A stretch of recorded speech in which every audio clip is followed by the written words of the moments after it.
At bilang Muslim, mga mahal na kababayan, mayroon kaming mga pinaniniwalaan. Noong ako ay isang Kristiyano, tinuturuan kami ng simbahan na maniwala sa mga bagay-bagay. Ang Islam nagtuturo rin na kailangang maniwala ka ng tapat sa mga bagay-bagay na ito. Kaya pakinggan nating mabuti, mga mahal na kapatid, mga kababayan. Una sa lahat, ang mga Muslim ay naniniwala at sumasamba lamang sa Allah, sa nag-iisang Panginoong Diyos. In Islam, when we say that Allah is one, absolutely, He is one. Wala yung sinasabing may Diyos Ama, may Diyos Anak, o may Diyos Espiritu Santo. Kapag sinabi na iisa ang Diyos, talagang iisa lang. So siya lamang ang karapat dapat sambahin dahil siya lamang ang nagbigay ng buhay sa ating lahat.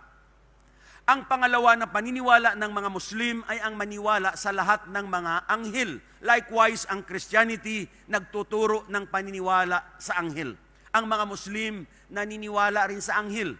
At ang paniniwala ng mga Muslim sa anghel na sila ay nilikha ng Allah mula sa liwanag. Ngunit tayong mga tao, nilikha tayo lahat mula sa lupa.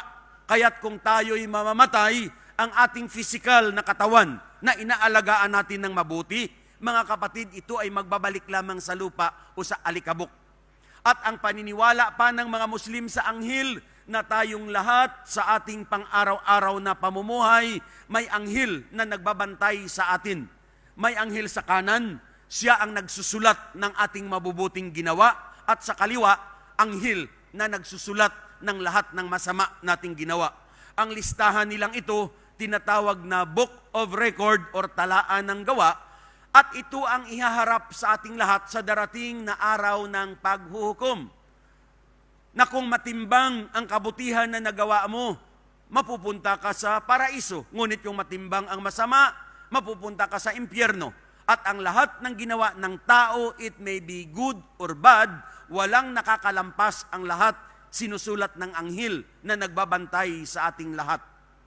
Ang pangatlo na paniniwala ng mga Muslim ay ang maniwala sa lahat ng orihinal na revelasyon o mga kapahayagan na ipinadala ng Allah sa kanyang mga propeta. Ang mga Muslim naniniwala na si Propeta Abraham binigyan ng kapahayagan o revelasyon, tinatawag na Scroll of Abraham or Kalatas, tinatawag ito Suhuf. At naniniwala rin ang mga Muslim na si Propeta David binigyan din ng revelasyon, tinatawag na Salmo ni David or mga awit, tinatawag rin ito Sabur. At naniniwala ang mga Muslim na si Moises binigyan ng revelations ang tinatawag na the law or the Decalogue, Dika meaning 10, 10, at doon matatagpuan ang 10 commandments o ang 10 utos, tinatawag ito Torah. At naniniwala ang mga Muslim na si Jesus Christ binigyan ng revelations ang tinatawag na Ebanghelyo ni Jesus or the Gospel o ang magandang balita, tinatawag ito Injil. At panglima, naniniwala ang mga Muslim na si Propeta Muhammad binigyan ng revelations ang Quran, meaning the reading, ang babasahin. So bilang Muslim, kailangang paniwalaan ang lahat ng mga orihinal na kapahayagang yaon, sapagkat iisa lamang ang pinagmulan, ang Allah o ang Panginoong Diyos na ating tagapaglikha.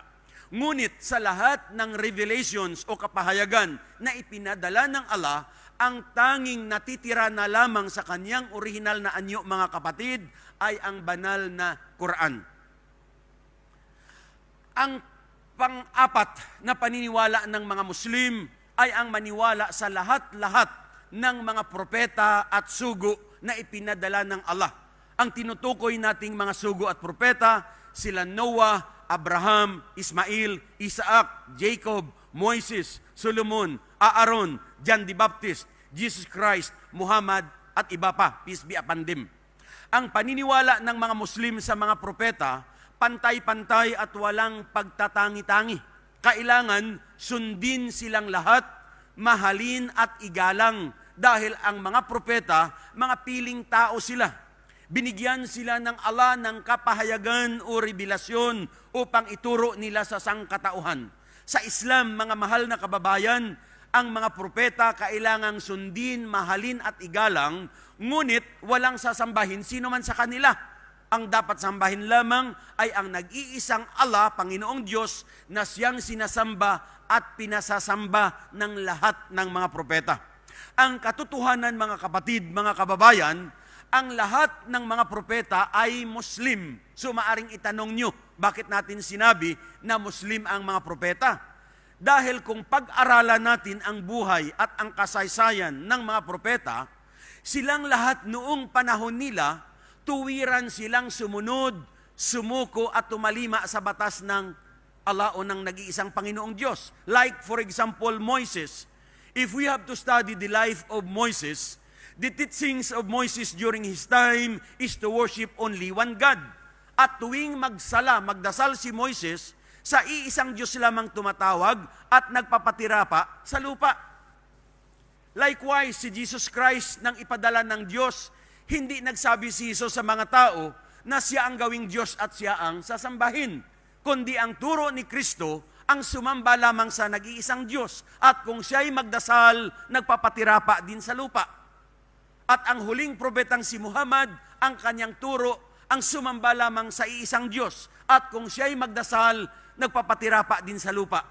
At kung makikita natin ang lahat ng Muslim sa buong sanlibutan, anuman ang kanyang lahi, anuman ang katayuan niya sa buhay, babae man o lalaki, kapag nagdarasal ang lahat ng Muslim, sa iisang Diyos lamang tumatawag at nagpapatira pa sa lupa. Malinaw, mga mahal na kapatid, na iisa ang turo at iisa ang pamamaraan ng pagsamba ng lahat ng propeta, dahil iisang Panginoong Diyos ang nagpadala sa kanilang lahat.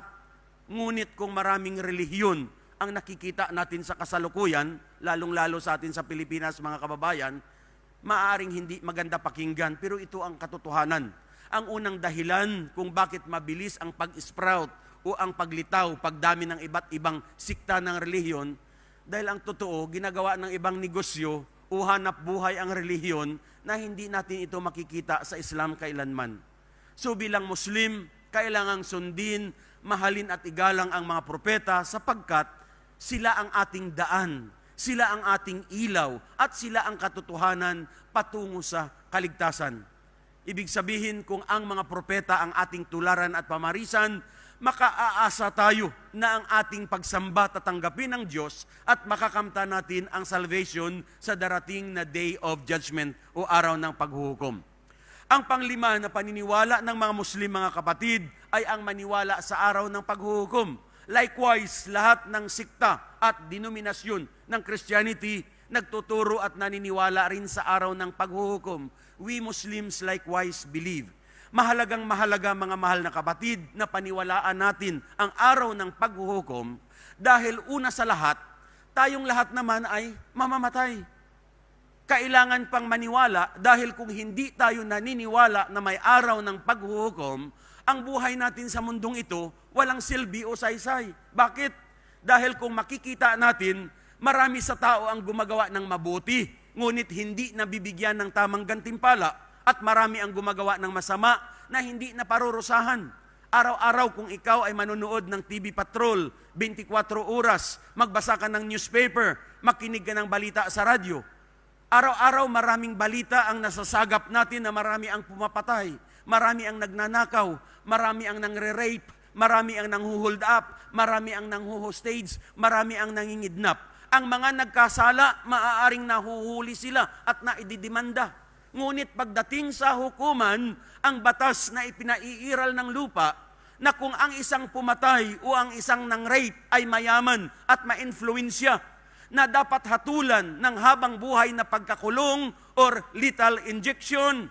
Dahil sa sila ay mga masalapi at ma-influensya, ang kasamaan na nagawa nila nababaliwala. So ang tanong, nasaan ang tunay na katarungan? But if we believe on the day of judgment, doon lamang natin matatamo o makakamtan ang tunay na justice. Dahil ang sabi ng Allah sa banal na Quran, A'udhu billahi minasyaitanir rajim, kullu nafsin dha'iqatul maut, wa innama tuwaffawna ujurakum yawmal qiyamah. Meaning, ang sabi ng Allah, katotohanan, ang lahat ng may buhay makararanas ng kamatayan.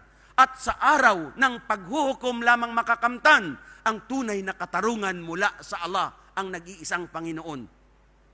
Ang pang-anim na paniniwala ng mga Muslim ay ang maniwala sa tinatawag na destiny o kapalaran o ang itinakdang tadhana. Ang ibig ipakahulugan, mga mahal na kapatid, mga kababayan, anuman ang nagaganap sa atin sa ibabaw ng lupa, tanggapin natin na ito ay nalalaman at plano ng Allah o ng Panginoong Diyos. Kung nagkasama-sama tayong ngayong gabi rito, mga kapatid, ito ay plano ng Diyos. Hindi ko pinangarap nang umalis ako sa Pilipinas kahapon na eksakto ganitong oras at itong lugar, itong mga mahal kong kababayan ang aking makasalamuha. At hindi ko rin pinangarap nung ako'y unang mag-abroad sa Saudi Arabia na pupunta ako dahil gusto kong mag-Muslim.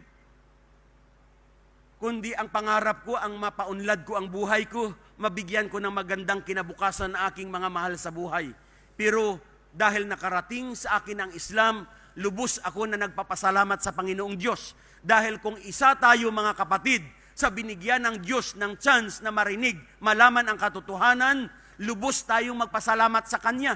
Dahil ito ay isang dakilang tanda na isa tayo sa minamahal ng Panginoong Diyos. Dapat nating malaman, mga mahal na kababayan, na hindi lahat ng tao pupunta sa paraiso. Dahil kung ang lahat ng tao ay nakatakda sa paraiso, hindi lilikha ang Diyos ng impyerno. Pero alam ng Allah na marami sa Kanyang mga nilikha ang magtatakwil sa Kanya. Ayaw maniwala sa Kanya, ayaw sumamba sa Kanya. Kaya niya nilikha ang impyerno para may kasasadlakan ang mga taong mapagmalaki, ayaw sumunod, ayaw sumuko, ayaw tumalima sa Panginoong Diyos na nagbigay ng buhay sa Kanya. At sa Islam, mga mahal na kapatid, kailangang paniwalaan din natin na kahit hindi natin nakikita ang Allah, ngunit tayong lahat ay nakikita niya. Maaring tayong lahat ay nandirito ngayong gabi sa loob ng tent na ito. At ang ating pamilya at mahal sa buhay, they may be in the other parts of the world, na sa iba't ibang bahagi sila ng daigdig. Ngunit ang Allah na karapat dapat sambahin, nakikita niya tayong lahat, sapagkat ang Allah all-seeing, all-hearing, all-knowing, at siya ay nasa kataas-taasan nating lahat. At siya ang patuloy na tumutustus at nangangalaga sa atin bilang Kanyang mga alipin at mga nilikha. So ito ang mga pinaniniwalaan ng mga Muslim, mga mahal na kapatid. Una, kailangang maniwala ka at sumamba ka lamang sa nag-iisang Panginoong Diyos, sa Allah. Pangalawa, maniwala ka sa Kanyang mga anghel. Pangatlo, maniwala ka sa Kanyang orihinal na mga batas o kapahayagan. Pang-apat, maniwala ka sa Kanyang mga propeta ng pantay-pantay. At panglima, ang maniwala ka sa araw ng paghuhukom. At pang-anim, ang maniwala ka sa itinakdang tadhana o tinatawag na kapalaran or destiny.